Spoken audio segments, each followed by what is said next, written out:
Rabbi Josh Weinberg, URJ Vice President for Israel and Reform Judaism, Executive Director of ARZA. How are you doing over there? Oh, great. Great to be with you. And thanks, Aaron, for taking the time. Rabbi Meyer, thank you for inviting me. And I'm so glad to join in with everyone here. Aaron is perfect. Thank you. Tell us about your backdrop right now. Where are you sitting? So I am physically, I live currently in New York, and I am actually sitting right now in Wisconsin with my family, where we are weathering out the storm here. And my background is of my favorite restaurant in Jerusalem called Tmol Shel Shom. And I love it for so many reasons, because it has great food and is in downtown Jerusalem, and a beautiful, Jerusalem stone-edged restaurant in the middle of town in a back alley. And it is also a bookstore, and it is sort of the scene of the Israeli literati, where the famous poets like Yehuda Amichai would come and sit and read. And I've had a relationship with the owner, who sadly, at the beginning of sort of the spread of coronavirus, actually died. He passed away all too soon. And so I put that as my background to remind me of the place that I'd prefer to be in right now, and to be able to sit and talk and share big ideas and think about literature. And I hope to do that with the good friends of Temple Emmanuel, and it's great. And I just want to also give a quick shout out to my friend and former camp counselor, Rabbi Locketts, so it's really great and so many connections I have with your congregation. Yeah, it's wonderful. And I'm grateful for your time, and for your backdrop. Emily has tuned in with us, and it is her favorite Jerusalem restaurant as well. Yes. And if Rabbi Locketts was my counselor, Emily was my student or camper in Jerusalem almost, I think, 20 years ago. The Jewish world is a small one, isn't it? That's right. That's right. So it's so wonderful and great to be here. So before we get a chance to talk about the WZO elections, let's talk for a moment about Israel itself. Benjamin Netanyahu, Israel's longest serving prime minister, managed to do it again and retained his office. What is your read on what's happening over there right now? Yeah, so on Sunday, just a few days ago, he was sworn in for his fifth term as prime minister. He's now, as you said, Israel's longest serving prime minister, 14 years. He's been for the past 11 years, including, or an additional 3 years in the 90s. And Israel finally was able to solidify a government after 3 elections, and just narrowly avoided having a 4th election. Now, let's say a few things about this government. Is that, yes, the prime minister managed to keep a seat on power, and let's say he also entered into what's called a rotational agreement with Benny Gantz, who's now serving as the defense minister. So the agreement stipulates that after 18 months, he will rotate out of the premiership and now become the vice premier, the deputy premier, and Gantz will take over as prime minister. Those of you who know Prime Minister Netanyahu well will know that he will do anything to hold on to the power, and the fact that he signed this rotational agreement, essentially giving a deadline upon which he will relinquish power, is not necessarily characteristic of Netanyahu. So if you were cynical, which I'm sure neither you or I are cynical, we might say that we'll wait and see if he actually fulfills those 18 months, or if he'll find a way to go to early elections. Now, let's say something else about the cabinet that he put together, the actual government. So the way, of course, Israel's politics works is it's a parliamentary system where we come together to form a coalition of a majority, because no single party ever gets a majority. So in order to get to 61 seats or a 51% majority, we need to cobble different political parties together. And then the cabinet, or the government, those who take the ministerial portfolios, are representatives of that majority coalition. So we have a new record set this year, and that we have 36 ministers in the government, the largest government ever in the history of Israel. Keep in mind, 1948, there were 12 ministers. The last government, just up until Sunday, had 22 ministers. This has 36 ministers plus 16 deputy ministers. It's not a given that every office have a deputy minister. So let's look at some of the ramifications of that. One, I'll use the technical term in that some of these are just silly. Okay, and that some offices were divided to create more positions in order for people to feel comfortable in signing on to the coalition agreement, and it's sort of political horse trading in order to get those. Some were newly invented ministries. Okay, that's one. The second part is this cost the taxpayers a great deal of money. In order each office has its own staff and its own driver and it's a higher salary. And so it adds up a great deal to think about that in this time of coronavirus, where the economy has been sort of brought to its knees and you have close to 25% of the population facing unemployment right now. It seems a little bit frivolous to have 52 members of the Knesset have ministerial positions. Okay. The only thing that would be more expensive than this 36 minister government would be a fourth election. So some people are saying, fine, as long as we have a government. The country went 507 days with just an interim government, which is really detrimental because so many things were held up. The prime minister also retained, and tell me if I'm going on too long, or because there's a few other pieces that we should mention, in that the prime minister also maintained his ability to veto specific government appointed positions. And we're specifically looking at the Ministry of Justice. We know there's been a long-standing tension between the executive branch and the judicial branch in Israel, in that the prime minister really wanted to make sure that the judicial branch would work in his favor, because remember, he is facing trial for 3 different indictment charges. The trial was scheduled to start March 17th, and it is now scheduled to start on Sunday, May 24th. And he tried to make a case for himself, no pun intended, that he would not have to show up for the first day of the hearing because the new government is sworn in and it's crisis time. And he said, give me an exemption from showing up in court to my trial. And they said, no, I'm sorry, you have to show up for your trial in court. So if he would be able to veto specific positions like the state prosecutor or the attorney general, there is a chance that he could find someone more favorable to him who would potentially throw out his court case. So that's also something at play. In addition, his campaign promise of annexing the West Bank or annexing certain areas of Area C is looking like it could possibly go forward starting July 1st, which is what was according to the coalition deal signed with Gantz. And we can talk about that a little bit more. But if I can say 2 other things about this cabinet, about this government, and that pertains to us as the reform movement. And I know that we'll have a chance to talk about that a little bit as well. So 2 things. One, we know that the ultra-Orthodox parties are still in the coalition, okay, in the sense that this was not a small victory for them, and that they managed to maintain power over the certain ministries that are important to them. The Shas will maintain the Ministry of Interior, and the Ashkenazic ultra-Orthodox party, United Torah Judaism, is actually transitioning from holding onto the health ministry, which came under great scrutiny, of course, over these past 2 months in trying to battle the spread and flatten the curve of COVID-19. He is now, Minister Litzman is now moving over to be in charge of the housing ministry, which could also benefit his sort of segment of demography.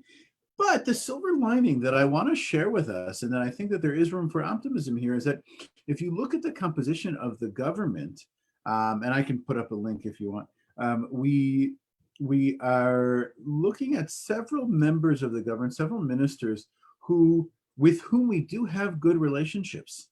There's even a minister, the new Minister of Agriculture, a guy called Alon Schuster, who is a member of a Reformed congregation in Israel. He's a member of Shar HaNegev, which is in the northwestern Negev near Sderot. And he's a member of the Reform Movement Public Council. And that's actually incredible. We've never had that before. There's another minister, Asaf Zamir, who's the tourism minister. He was a former deputy mayor of Tel Aviv. He was married by a Reform rabbi in Tel Aviv. Okay, so we have connections with various people in the government, and so there is some room for optimism. We can look at it and say, okay, there are people with whom we can work together, and we look forward to doing that. So that's just sort of that's just sort of the tip of the iceberg in terms of what's happening in Israel. And I apologize for rambling on so long. No, and I appreciate it. I didn't realize those connections to progressive Judaism in Israel, and it's wonderful to hear about. You mentioned one of those big words right now, annexation, and with Secretary Pompeo in Israel and this coalition, how concerned should American Jews be about the possibilities of annexation and their, my belief, detriment to the possibility of a two-state solution? Well, I think that there is reason for considerable concern right now, in that it looks like the government will move forward with this plan to annex. Now, we don't know exactly what will be annexed or what will come under Israeli sovereignty. And there's a couple of terms to understand. So, what does annexation mean? Essentially, land that was conquered that is now belongs to us. And there's a precedent both in East Jerusalem and in the Golan Heights from 1981, where Israel essentially decided that those areas would come under Israeli sovereignty right now. So some people say, okay, it's not really annexation, it's more extension of Israeli sovereignty. I just want to clarify that those are the same thing. There's really not so much of a difference there. And what I think what we have to look at would be problematic is a few things on a few different levels. The first is there's going to be a huge cost to it, that it's going to require over $7.5 billion and another in annual security costs, calling up 25,000 reservists to protect some of the areas.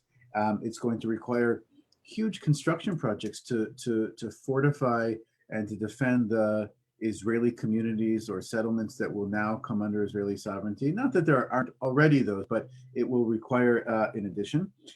So sort of the de facto plans on the ground will require a great deal of work and effort and money from the government. Second, what are we going to think about the 2.3 million Palestinians that might now come under Israeli sovereignty? I think that's really the crux of the issue here. And the question of Israel wants to be a Jewish and democratic state. And if we continue to rule over people, we either have to decide if we want to give them the vote, and so we can maintain a democracy, because we could see ourselves losing out on a majority very soon. And so that's going to be a huge decision and a huge issue that we're going to have to look at going down the line. And just the third level, I would say, is how this is going to play out in the international community, and especially with relationships with the United States. Now, the Trump administration has had different policies than previous administrations, going back all the way to the late 1960s, even. And as you mentioned, Secretary Pompeo was in Israel. Not clear if he was there to talk about the coronavirus or to talk about annexation or to talk about other things, but he was there. And Trump has basically given a green light for annexation that would fall along the lines of the peace plan that they put together and are promoting now with Trump and Kushner and Greenblatt and the members of the current administration. Presidential candidate Joe Biden has mentioned that this would be really detrimental, that Israel shouldn't take steps unilaterally, and that's part of the issue. So The date that we're looking at for this to possibly begin is July 1st, and I think that we have to watch very carefully for that. Yeah, thank you for the update and things to be watching for. It seems like it is something that is moving particularly quickly, while so many have their eyes turned in a different direction, which is troubling in and of itself. Right, totally. And we're going to be doing some more webinars specifically on the topic of annexation that will be open to lay leaders and open to the public. So, stay tuned for those, probably around the beginning of June as it gets closer. Yeah, absolutely. And while we're on the subject of future webinars, would you say just a little bit about 2 o'clock today as we prepare for Yom Yerushalayim? Yeah, absolutely. And thank you for mentioning it. Today, it's such a fateful day that we get to have this conversation. That today is in fact Yom Yerushalayim.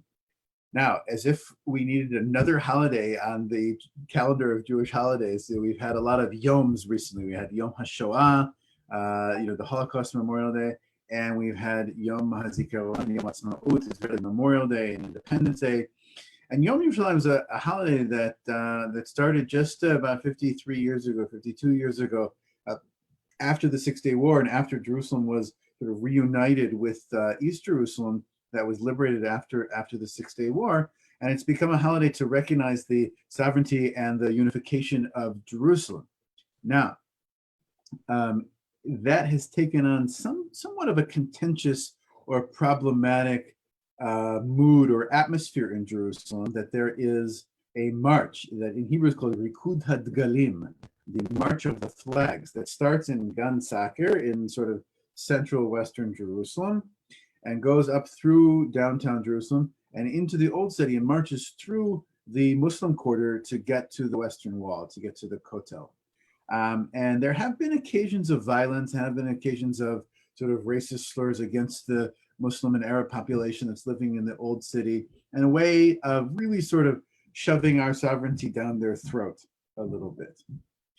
Now, what we thought about is today, said, well, wait a minute, Jerusalem, despite this contention, let's not shy away from that. Let's name it, and let's sort of reclaim Yom Yerushalayim as a day to celebrate, first of all, the holiness of Jerusalem as the spiritual center of our lives as Jews and as Zionists. We all pray facing towards Jerusalem. We all mention it in our tefillot, even Birkat Hamazon, at the end of our Pesach Seders, at the end of Yom Kippur. It's very present. I would even maintain that there's no Judaism without Jerusalem, but that's me, the Zionist.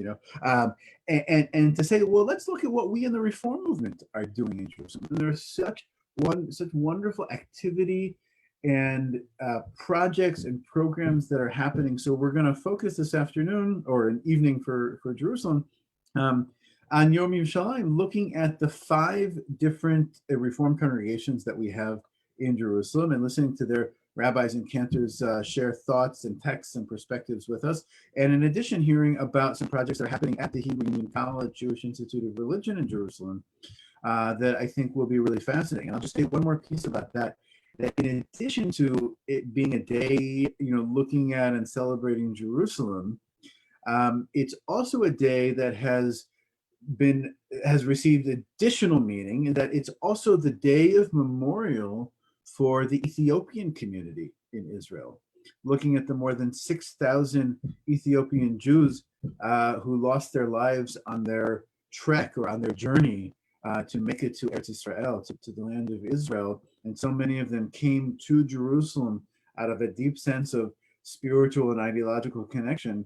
And so this day has a double meaning, in that it's also a day that we remember those of the Ethiopian community who really gave their lives in order to make it to Jerusalem, and to Israel. So it's a day chock full of meaning, and I hope that many of you out there join us at 2 o'clock. And I can put up the link in the chat, or we can put it on Facebook. Yep, that link is already in the chat box. And I would encourage everyone who is listening to jump on in with us at 2 p.m. Yeah. So wonderful. Thank you. My folks here in Pittsburgh are probably tired of hearing me talk about the WZO election. You converted me, man, and we were doing some work here. We haven't, though, spent much time talking about the results. The world kind of turned upside down right at about the same time. Share with us a little bit about how things shook out. Yes. Well, first of all, let me express my thanks and gratitude to you, Rabbi Meyer, and to all of the Chevre in Pittsburgh and Temple Emmanuel for working so hard on this campaign. Despite people having a little fatigue about hearing about it, I maintain that it takes hearing about it a lot of time before people actually vote and do something. So I appreciate that, and I appreciate the persistence and the determination. And let's just also say that I'm very, very glad that the campaign ended before the virus really hit and spread and forced people to go, into isolation, and that the notion of an in-person gathering is such a thing of the past. So I'm appreciative of that. And let me share the good news, and then I'll share some of the challenges that we see in the results. And I'll be happy to send them to you so you can post in the newsletters and bulletins as well. We ran a fantastic campaign, and it was really present throughout all of our congregations. And what really touched me so much was that this was a movement-wide campaign that really everyone came around on, and we saw it at all the various levels of the movement, from the URJ to CCAR to HUC to the RAC. Our cantors were involved, educators. NIFTY played a major role in this, and so I was so enthused and just very moved by it, by how important it was to everyone. People said, "Look, Israel's important to me, and it's important to me to have our voice and our values be heard in Israel, and also in support of our Israeli reform movement." So that was critical. And the good news is that we increased our voter turnout by 50% from the last elections. We had 10,000 more votes this time than we did last time. We had about 31,500 votes total and all. That was good. And the other good news is that made us become the largest vote getter in the United States of all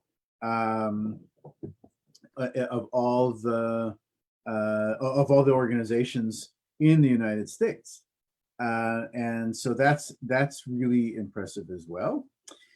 The thing is that we were the team to beat this time around. Because we did so well last time in 2015, all of the organizations really ramped up their efforts, and we saw huge voter turnouts among other organizations, including the Orthodox movement and even the ultra-Orthodox movements. So that forced the pie to be carved up into smaller pieces, and meant that despite our high turnout, we actually got less of the pie than what we did last time. So we were competing for 152 seats in the United States, and we ended up receiving 39 seats out of those 152, okay, which ended up being about 25% of the total vote turnout. That means that we went down from having about 40% last time to now 25%. So that is the challenging piece, and that just means that our work is going to be all that more critical and important, and we need to continue to mobilize our movement around these critical issues that our Israeli reform movement is working day in and day out on. And so I'm looking forward to continuing that work with you and with Temple Emmanuel, and with our entire movement. Thank you for the countless hours you and your team put in to make that 25% possible. So, last question I have for you this morning. As supporters of a Jewish and democratic and safe and secure state of Israel, the WZO elections are over. The Trump administration and the Netanyahu-Gantz administration are going to beat to their own drummer. What should we be doing next? How can we stay involved? Well, that's a great question, and I think that I'd love to hear your thoughts as well, because here's what I would say. A few things. There's many different levels to being involved. First of all, I want to encourage everyone to just stay up on the news from Israel. That's critical, and it's not a given. And I think that we are living in the information overcharge world, where in a previous world, I would say, thank everyone for their time and for showing up at this lecture tonight at Temple Emmanuel. And so today I'll say, thank you for tuning into this on Facebook Live or on Zoom, and choosing from a whole menu of different Zoom calls or Facebook Live shows that you could watch at any given hour. So it's not a given. So to follow along what's happening in Israel, and I would recommend reading Haaretz or Times of Israel, Jerusalem Post, or even the articles in the New York Times and Wall Street Journal and all of those. That's critical to just sit and read and make sure you know. And then with that, I would recommend following along, and I won't get into this rabbit hole of what popular culture you should be absorbing, but books, podcasts, and there's this new TV streaming program called Netflix and Amazon. I hear it's going to catch on pretty quickly. There are wonderful shows and wonderful programs that I would recommend watching, with Shisel, Fauda, all these new things help get a window into what's going on into Israel. So that's just, I want to encourage people to stay involved and to keep reading and to be involved in studying and learning. The second thing I would say is to follow, in addition to the Kabbalat Shabbat and Shabbat morning of Temple Emmanuel, try tomorrow on Friday to go on around 11, 12 o'clock in the morning, early afternoon, in following along one of the IMPJ, the Israeli Reform Movement's Kabbalat Shabbat service. It's a really wonderful way to have a connection.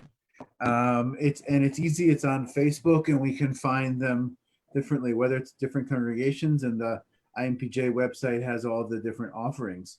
And what we're doing now is we're offering a chance for each congregation to connect and do sort of like a meet and greet, or have a meal together with a Reformed congregation to start building up those ties and connections, and to start really meeting people at the congregational level to say, hey, what's going on with you? How is your life affected by this? And as Israel is already starting to emerge out of the coronavirus, that's it's fascinating to see what's going on. What are some of the differences? The next thing I'll mention, which is critical, is to become ARZA members. ARZA has changed a little bit. I won't go into the whole organizational rigmarole, but what I'll say is that to be able to become ARZA membership, which is an individual membership of $50 a household, that goes to significantly support our reform movement in Israel. And as you know, it's the movement that actually supports the congregations in Israel and pays the rabbis' salaries. And it is a really, really important and critical lifeline for our movement in Israel. So the more that we can do that at a congregational level, whether it's on your dues form or on that is a really critical piece. Okay. And to start following the different pieces of legislature and the different positions that we as a movement are taking, and to make sure that we can support those together, or be able to have constructive debate around these issues, I think is really critical. So just to sum up to that, I would say the three things are: follow along, immerse yourself in everything that you can right now with this new opportunities that the technology brings us. Two, to try and become partners with an Israeli Reformed congregation. And three, the ARZA membership are critical right now for what we can do. And I'd love to ask you, Rabbi Meyer, like what are you seeing? What are you hearing from people in terms of some of their challenges when it comes to Israel, when it comes to thinking about these big questions? If I may, if we can, I'd love to hear, because I sit in my my four walls in New York City, and you're talking with congregants all the time and hearing people. So I'd love to, if we have time, to hear your thoughts as well. I'm happy to share, and unfortunately, it's a fairly short answer format. Yeah. I think that there's so much information out there in the world. It's sometimes hard to ascertain what is an editorial piece and what is good news, and that Mm. may cause people to pull back a little bit or be reticent to put forward an opinion. But I would also say that Israel has taken on such a charged atmosphere, not within the congregation, but within broader society, that I see people shy away more and more.